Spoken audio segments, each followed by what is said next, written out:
Friends, PSC സ്റ്റഡിയിലേക്ക് സ്വാഗതം. നമുക്കിന്നൊരു maths നോക്കാം.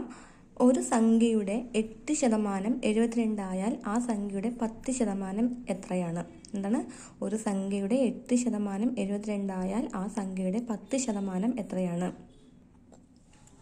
അപ്പോൾ ഒരു സംഖ്യയുടെ 8%ആണല്ലോ 72 പറഞ്ഞത്. അപ്പോൾ 72 8%. അപ്പം നമ്മളോട് ആ സംഖ്യയുടെ 10%ആണ് കാണേണ്ടത്. അപ്പോൾ ഇൻറ്റു 10. ഇത് വെട്ടി ചെറുതാക്കുക.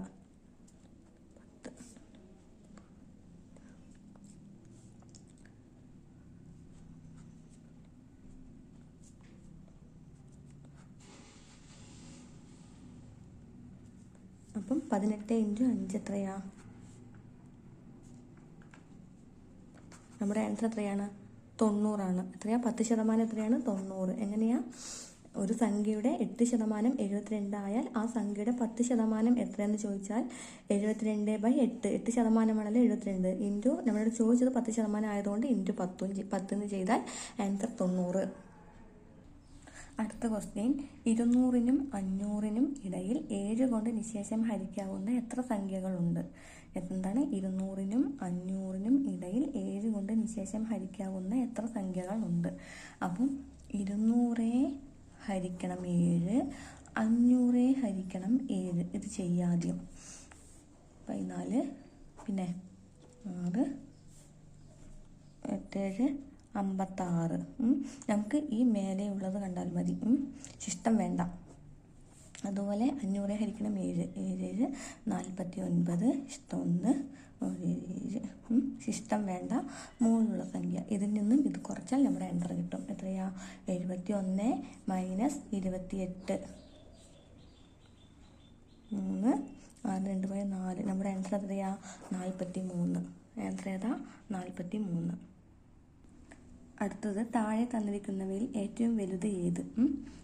താഴെ തന്നിരിക്കുന്നവയിൽ ഏറ്റവും വലുതാണ് ചോദിച്ചത്. നമ്മളോട് ഏതാ ചോദിച്ചിരിക്കുന്നത്?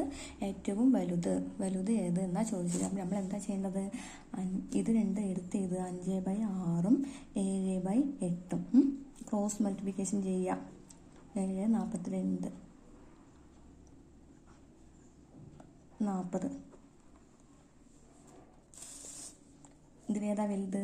7/8. ഇതല്ലേ വലുത്? 7/8 വലുത്. ഇത് രണ്ടും പോയല്ലോ. അടുത്തത് 4/3 കൊണ്ട് ചെയ്യാം. 32, 32, 21. ഇതിൽ വലുത് ഏതാ? 4/3. 4/3 വലുത് അല്ലേ? 4/3-ഉം പിന്നെന്താണ് 2/9 കൊണ്ട് ചെയ്യാം. ഇതിലേതാ വലുത് നോക്കുക? 36. ഇതിൽ വലുത് ഏതാ? 36. അപ്പോൾ ഏറ്റവും വലുത് ഏതാണ്? 4/3. നമ്മുടെ ആൻസർ എത്രയാ? 4/3. അടുത്തത്, മണിക്കൂറിൽ 60 കിലോമീറ്റർ വേഗതയിൽ ഓടുന്ന ഒരു തീവണ്ടി ഒരു ഇലക്ട്രിക് പോസ്റ്റ് മറികടക്കാൻ 12 സെക്കൻഡ് സമയം എടുക്കുന്നുവെങ്കിൽ തീവണ്ടിയുടെ നീളം എത്ര?